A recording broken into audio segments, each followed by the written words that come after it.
ಸ್ನೇಹಿತರೆ, ಉದ್ಯೋಗ ಬಂಧು ಯೂಟ್ಯೂಬ್ ಚಾನಲ್ಗೆ ಸ್ವಾಗತ. ಜವಾಹರ್ ನವೋದಯ ವಿದ್ಯಾಲಯ ಸೆಲೆಕ್ಷನ್ ಟೆಸ್ಟ್ 2025 ಪ್ರಾರಂಭವಾಗಿದ್ದು, ಅರ್ಜಿ ಸಲ್ಲಿಸಲು ಯಾರೆಲ್ಲ ಅರ್ಜಿ ಸಲ್ಲಿಸ್ಬೋದು ಮತ್ತು ಏನೆಲ್ಲ ದಾಖಲಾತಿ ಬೇಕು ಎಂದು ಕೊನೆಯ ದಿನಾಂಕ ಅಂತ ತಿಳಿಸ್ಕೊಡ್ತೇನೆ. ವಿಡಿಯೋ ಸ್ಕಿಪ್ ಮಾಡದೆ ಪೂರ್ತಿಯಾಗಿ ನೋಡಿ. ಈಗ ನೀವು ನೋಡ್ತಾ ಇರೋದು PDF ಡಾಕ್ಯುಮೆಂಟು. ಕೊನೆಯ ದಿನಾಂಕ ಬಂದು 16/9/2024. 5ನೇ ತರಗತಿ ವಿದ್ಯಾರ್ಥಿ ಓದ್ತಿರೋರು 6ನೇ ತರಗತಿಗೆ ಅರ್ಜಿಯನ್ನು ಸಲ್ಲಿಸಬಹುದಾಗಿರುತ್ತದೆ. ಇದರಲ್ಲಿ ಈ PDF ಹೇಗೆ ಡೌನ್ಲೋಡ್ ಮಾಡೋದು, ಇದರಲ್ಲಿ ಏನು ತೊಗೊಬೇಕು ಪ್ರಿಂಟೌಟು ಅಂತ ತಿಳಿಸ್ಕೊಡ್ತೀನಿ. 30ನೇ ಪೇಜಲ್ಲಿ, ಈ PDFನಲ್ಲಿ 30ನೇ ಪೇಜಿನಲ್ಲಿ ಒಂದು ಅಪ್ಲಿಕೇಶನ್ ಫಾರಮ್ ಬರುತ್ತೆ. ಈ ರೀತಿಯಾದ ಅಪ್ಲಿಕೇಶನ್ ಫಾರಮ್ ಬರುತ್ತೆ. Jawahar Navodaya Vidyalaya selection test 25 certificate 16 September 2024 ಅಂತ ಇರುತ್ತೆ. ಇದನ್ನು ಪೂರ್ತಿಯಾಗಿ ಫಿಲ್ ಮಾಡಿ ಫೋಟೋ ಫಿಕ್ಸ್ ಮಾಡಿ, ಈ ಫೋಟೋ ಮೇಲೆ principal or headmaster seal signature ಹಾಕಿಸಿ, ಇಲ್ಲಿ ಸೀಲ್ ಸಿಗ್ನೇಚರ್ ಹಾಕಿಸಿ, ಕ್ಯಾಂಡಿಡೇಟ್ ಸಿಗ್ನೇಚರು ಮತ್ತು ಪೇರೆಂಟ್ ಸಿಗ್ನೇಚರನ್ನು ಫಿಲ್ ಮಾಡಬೇಕಾಗತ್ತೆ.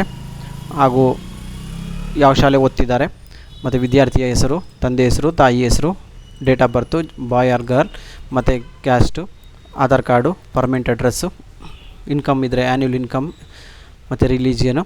ಮತ್ತು ಇಲ್ಲಿ ಕ್ಲಾಸ್ 3, ಕ್ಲಾಸ್ 4, ಕ್ಲಾಸ್ 5 ಅಂತಿದೆ ನೋಡಿ. ಇಲ್ಲಿ ಸ್ವಲ್ಪ ಕನ್ಫ್ಯೂಸ್ ಆಗುತ್ತೆ ಎಲ್ಲರಿಗೂ. ಏನಪ್ಪ ಮಾಡಬೇಕು ಅಂದರೆ, ನೇಮ್ ಆಫ್ ದಿ ಸ್ಕೂಲ್, 3ನೇ ಕ್ಲಾಸ್ ಯಾವ ಶಾಲೆಯಲ್ಲಿ ಓದ್ತಿದ್ರು, ಆಮೇಲೆ 4th 5th ಯಾವ ಶಾಲೆಯಲ್ಲಿ ಓದ್ತಿದ್ರು ಅದೇ ಶಾಲೆ ಹೆಸರು ಹಾಕಬೇಕಾಗುತ್ತೆ. ಕೆಲವರು ಏನು ಮಾಡಿರ್ತಾರೆ, 5th ಚೇಂಜ್ ಮಾಡಿರ್ತಾರೆ, ಇಲ್ಲ 4th ಚೇಂಜ್ ಮಾಡಿರ್ತಾರೆ. ಹಿಂದೆ ಏನು ಓದಿರ್ತಾರೋ ಅದೇ ಶಾಲೆಯ ವಿಳಾಸವನ್ನು ಹೆಸರನ್ನು ಹಾಕಬೇಕಾಗುತ್ತೆ, ವಿಳಾಸವನ್ನು ಹಾಕಬೇಕಾಗುತ್ತೆ. ಮತ್ತು ಲೊಕೇಶನ್ ರೂರಲ್ ಬರುತ್ತಾ ಅರ್ಬನ್ ಬರುತ್ತಾ ಅದನ್ನು ಟೈಪ್ ಮಾಡಬೇಕು, ಫಿಲ್ ಮಾಡಬೇಕು. ಮತ್ತು month and year of joining ಅಂತ ಇದೆ ನೋಡಿ. ಈ ಮಂತ್ ಆ್ಯಂಡ್ ಇಯರ್ ಆಫ್ ಜಾಯ್ನಿಂಗಲ್ಲಿ ಯಾವ ಮಂತು ಶಾಲೆ ಪ್ರಾರಂಭವಾಯಿತು. ಎಕ್ಸಾಂಪಲ್ಲು ಮಾರ್ಚ್ 2022 ಅಲ್ಲಿ ಸ್ಟಾರ್ಟ್ ಆಗಿರುತ್ತೆ ಅಂದ್ಕೊಳ್ಳಿ. ಮಾರ್ಚ್ 2022 ಅಂತಲೇ ಎಂಟ್ರಿ ಮಾಡಬೇಕಾಗುತ್ತೆ. ಇಲ್ಲಿ ಮಾರ್ಚ್ 2022, ಇಲ್ಲಿ ಮಾರ್ಚ್ 2024, ಇಲ್ಲಿ 5 ಆ ಥರ ಎಕ್ಸಾಂಪಲ್ ಹೇಳ್ತಾ ಇರೋದು. ಆಮೇಲೆ ಕಂಪ್ಲೀಟ್ ಆಗಿದೆ ಅವತ್ತು ಏಪ್ರಿಲ್ 2023, ಏಪ್ರಿಲ್ 2024, 25 ಆ ರೀತಿಯಾಗಿ ಇಲ್ಲಿ ಏಪ್ರಿಲು, ಇಲ್ಲಿ ಮಾರ್ಚ್ ಬರಬೇಕಾಗುತ್ತೆ. ಇಯರ್ನ ಚೇಂಜ್ ಮಾಡ್ತಾ ಹೋಗಬೇಕಾಗತ್ತೆ. ಮತ್ತು ನಿಮ್ಮ ಏರಿಯಾ ಬ್ಲಾಕ್ ಯಾವ್ದು ಬರುತ್ತೆ, ಎಕ್ಸಾಂಪಲ್ ಯಾವುದನ್ನ ಡಿಸ್ಟಿಕ್ ನೇಮ್ ಹಾಕಿದ್ರು ಸರಿ, ಓಕೆ. ತಾಲೂಕು ನೇಮ್ ಹಾಕಿದ್ರು ಓಕೆ ಆಗುತ್ತೆ. ಇಲ್ಲ ನಿಮ್ಮ ಬ್ಲಾಕ್ ಏನು ಬರುತ್ತೆ, BO ಆಫೀಸ್ ಏನು ಬರುತ್ತೆ ಆ ಬ್ಲಾಕ್ ಲಿಸ್ಟ್ ಆ ಹೆಸರು ಹಾಕ್ಬೋದು. ಮತ್ತು ಇಲ್ಲಿ ಡಿಸ್ಟಿಕ್ ಹಾಕಬೇಕು. ಮತ್ತು ಸ್ಟೇಟ್ ಎಂಟ್ರಿ ಮಾಡಿ ಕ್ಯಾಂಡಿಡೇಟ್ ಸಿಗ್ನೇಚರು ಮತ್ತು ಪೇರೆಂಟ್ ಸಿಗ್ನೇಚರ್ನ ಹಾಕಿಸ್ಬೇಕಾಗತ್ತೆ.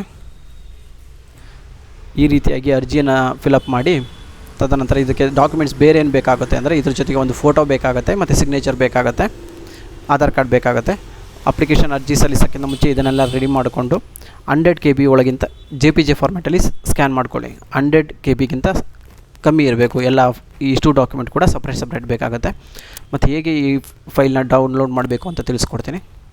ಇಲ್ಲಿ ನೋಡಿ, ನವೋದಯ ಅಂತ ಗೂಗಲಲ್ಲಿ ಸರ್ಚ್ ಮಾಡಿದ್ರೆ ಸಾಕು, ನವೋದಯ ವಿದ್ಯಾಲಯ ಸಮಿತಿ ಅಂತ ಓಪನ್ ಆಗುತ್ತೆ. ಈ ರೀತಿಯಾಗಿ ಕ್ಲಿಕ್ ಮಾಡಬೇಕು. ಈ ರೀತಿಯಾಗಿ ಕ್ಲಿಕ್ ಮಾಡಿದ್ರೆ ಇಲ್ಲಿ click here for submit 6th standard ಅಂತ ಇದೆ ನೋಡಿ. 6th ಸ್ಟ್ಯಾಂಡರ್ಡ್ ಮೇಲೆ ಕ್ಲಿಕ್ ಮಾಡಿ. ಈ ಫಸ್ಟ್ನೇದು ಬಂದು ಆನ್ಲೈನ್ ಅಪ್ಲಿಕೇಶನ್ ಕ್ಲಿಕ್ ಓಪನ್ ಮಾಡಿ ಅಪ್ಲಿಕೇಶನ್ ಹಾಕಬೇಕಂದ್ರೆ ಇದನ್ನು ಕ್ಲಿಕ್ ಮಾಡಬೇಕಾಗತ್ತೆ. ಇಲ್ಲಿದೆ ನೋಡಿ, click here for view prospects ಅಂತ ಇದೆಯಲ್ಲ, ಇದ್ರ ಮೇಲೆ ಕ್ಲಿಕ್ ಮಾಡಿದ್ರೆ ನಾನು ಆವಾಗಲೇ ತೋರಿಸಿದ್ನಲ್ಲ ಆ PDF ಓಪನ್ ಆಗುತ್ತೆ. ಅದರಲ್ಲಿ 30ನೇ ಪೇಜ್ ಆಗಿರುತ್ತೆ. ಅದನ್ನು ಮಾಡಬೇಕಾಗತ್ತೆ. ಅದನ್ನು ಡೌನ್ಲೋಡ್ ಮಾಡಿಕೊಂಡು ಕಲರ್ ಹಾಕ್ಬೋದು, ಇಲ್ಲ ಬ್ಲ್ಯಾಕ್ ಆ್ಯಂಡ್ ವೈಟ್ ಆದರೂ ತೊಗೊಬೋದು. ಯಾರೆಲ್ಲ ಅರ್ಜಿ ಸಲ್ಲಿಸಬೇಕು ಅಂತ ಮೊದಲೇ ತಿಳಿಸ್ಕೊಡ್ತೀನಿ. 5ನೇ ಸ್ಟ್ಯಾಂಡರ್ಡ್ ಓದ್ತಿರೋರು ಮಾತ್ರ 6ನೇ ಕ್ಲಾಸ್ಗೆ ಮುಂದಿನ ವರ್ಷಕ್ಕೆ ಅರ್ಜಿನ ಸಲ್ಲಿಸ್ಬೋದಾಗಿರ್ತದೆ. ಬೇರೆ ಯಾರೂ ಆಗೋಲ್ಲ. ಈಗ 6th ಓದ್ತಿದ್ದೀರಾ, ನಾನು ಮುಂದಿನ ವರ್ಷ 6th ನಾನು ಸೇರಿಸ್ಬೋದು ಅಂದರೆ ಆಗೋದಿಲ್ಲ. ಯಾಕೆಂದರೆ ಪ್ರಿನ್ಸಿಪಾಲ್ ನಿಮಗೆ ಆ ಫಾರಮ್ಗೆ ಸೈನ್ ಮಾಡಿ ಕೊಡೋದಿಲ್ಲ. ಯಾಕೆಂದರೆ ಈಗ 5th ಓದ್ತಿರೋರು 6th ಮಾತ್ರ ಅಪ್ಲೈ ಮಾಡೋಕ್ಕಾಗೋದು. ಆ ರೀತಿ ಇರುತ್ತೆ. ಮಾಮೂಲಿ ಇಲ್ಲಿ ಕ್ಲಿಕ್ ಹಿಯರ್ ಅಪ್ಲಿಕೇಶನ್ ಹಾಕಿದ್ಮೇಲೆ ನಿಮ್ಮ ಮಾಮೂಲಿ ಡೀಟೇಲ್ಸ್ ಎಲ್ಲ ಫಿಲ್ ಮಾಡ್ತಾ ಹೋಗಬೇಕಾದ್ರೆ, ಇದು ಹೇಗೆ ಫಿಲ್ ಮಾಡೋದು ನಾನು ಮುಂದಿನ ವೀಡಿಯೋದಲ್ಲಿ ನಾನು ನಿಮಗೆ ಡೀಟೇಲಾಗಿ ತಿಳಿಸ್ಕೊಡ್ತೀನಿ. Thank you.